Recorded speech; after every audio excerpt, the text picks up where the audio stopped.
Hello and welcome back. I'm Joseph Hoffman. Today we're going to learn how to play Black Snake hands together. Before you do this lesson, make sure that you can play the right hand alone and the left hand alone confidently and with no missed notes. If you can do that, then you're ready for this lesson. Let's come to the piano to get started. All right, let's place both hands in the D major pentascale. When I'm working on a piece hands together, I like to take it a little bit at a time and let the hands take turns once to review before I try it hands together. So let's just take measure 1 and try the right hand all by itself. Black snake, black snake. Now your turn.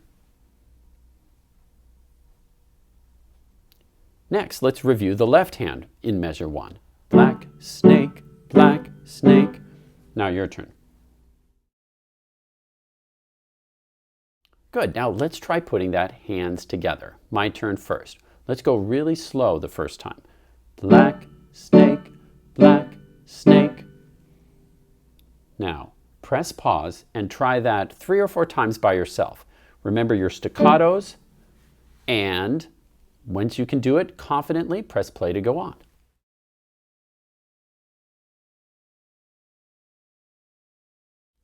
Now, let's go on to measure 2. First, let's review the right hand. We have, where are you hiding? Now you try. Good. The left hand plays our 2/7 chord D, E, G for 2 beats and then goes so fa mi. Now you try. Good. As we're putting it hands together, let's just take it 2 beats at a time. Let's start with where are you, like this for hands together. Where are you? Now you try. Good, let's do that one more time. Where are you? Now your turn. Good, now make sure the right hand makes it back into the D major pentascale with finger 3 on F sharp for the next part. The next 3 notes, the right hand starts on F sharp, the left hand starts on A, and they both step down like this. Ti, ti, ta. Right hand playing mi, re, do, the left hand playing so, fa, mi. Now you try. Good, one more time. Now your turn. Good, now putting it together will sound like this. Where are you hiding? Press pause. Try that, let's say 5 times. Then press play when you feel confident and you're ready to go on.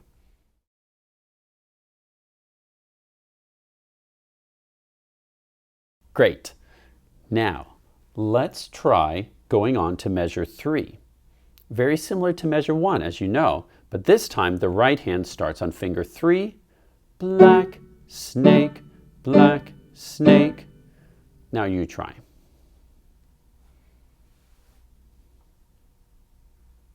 My turn again. Black snake, black snake. Now your turn.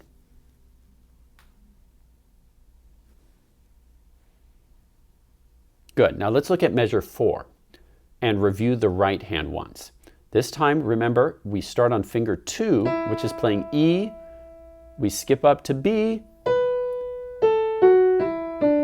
Where are you hiding? Now your turn.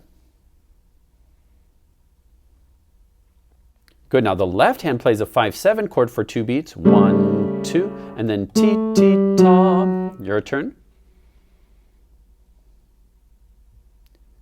Now, once again, let's split this measure into 2 parts, starting with, where are you? Now your turn. Once again, my turn. Where are you? Now your turn.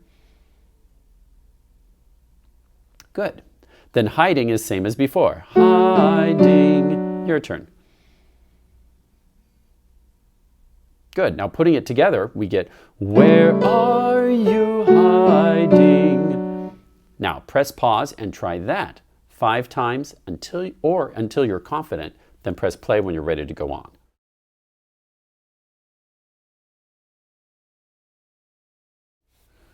Now going on to line 2, you'll recall that these first two measures are the same as the first two measures of line 1. We have black snake, where are you hiding? So let's go right on to the final two measures of the piece. Don't you bite me. The right hand has don't you bite me, while the left hand goes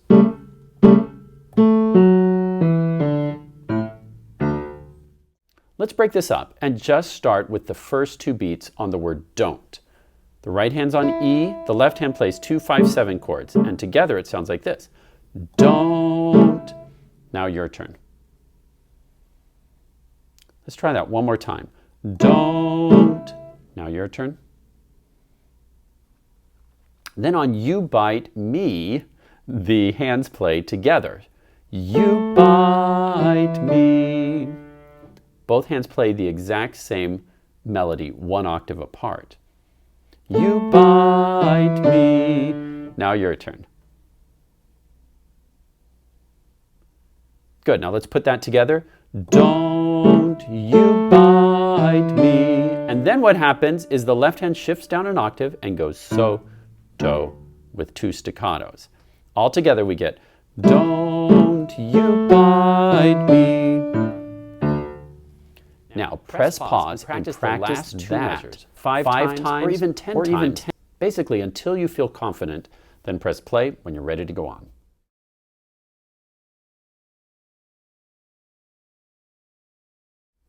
Now that we've gone through each part of Black Snake, measure by measure, you're ready to start practicing the whole thing hands together. But a few things I'd like to mention. That is, number 1, make sure you're watching out for those notes that change in measures 3 and 4.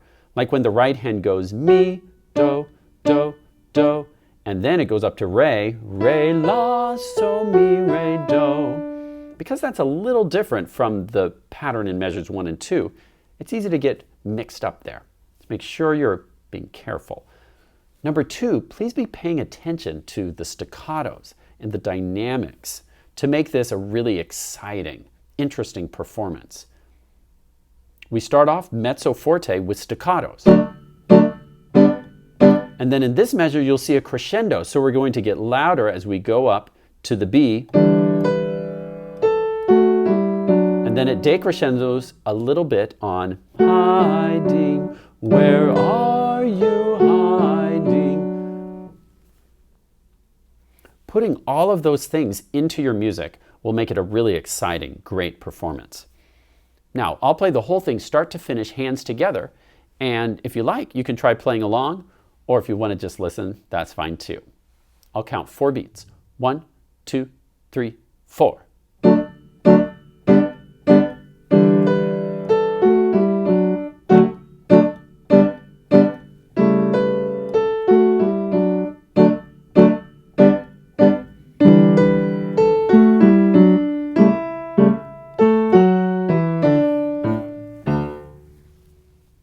Nice work today learning Black Snake hands together. But before we wrap up, I'd like to share with you a story that may help you, not just with Black Snake, but any piano piece you want to learn. My great-grandfather had a peach orchard. And for me as a kid, and still today as an adult, there are few things more delicious than when I bite into a perfectly ripe peach. When I was a kid, I thought all peaches tasted that good. What a terrible surprise when I tried a peach from the store that had been picked too soon. It was stiff and tasteless, like eating cardboard. I learned that making a perfect peach takes time. You have to wait for it to be nice and ripe before you pick it and eat it. I want you to treat each piano piece that you want to master like a peach waiting to be picked. When you practice carefully every day, it's like taking good care of your peach tree, giving it water and sunshine. But on top of practice, you also need time. Sometimes I have a student that can play all the notes of Black Snake, but there are a few pauses, maybe a missed note or two. That tells me that their peach is still ripening. And that's okay. You can't rush ripening. If you pick a peach too soon, remember, it's not going to taste very good.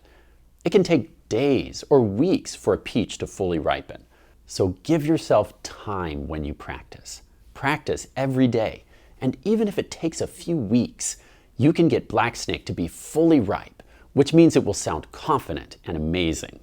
Once your peach is ripe, and you can play Black Snake with awesome confidence, with all the staccatos and legatos and dynamics, make a video of yourself playing and share it with me on Facebook so I can enjoy it too, along with other people around the world.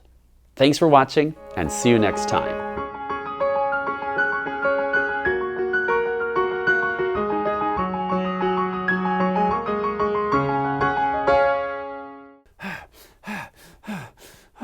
I can't believe that snake won't leave us alone. Yeah, I'm feeling pretty rattled. Oh, rattled. Here we go again. Hey, what do you get when you cross a snake and a pie? I don't know. A python. Yeah, here's one. What do you call a snake that builds things? I don't know. What? A boa constrictor. Wait. Stop! I only want to share a joke with you. I won't bite you. Do you promise? I promise. Well, okay. What's your joke? What is a snake's favorite subject in school? We give up. What? History. You know, Snake, that one was hysterical. Snake, you're all right. Yeah. Does that mean I can finally give you your good night hiss? What? Snake kiss? Run! Hiss, hiss.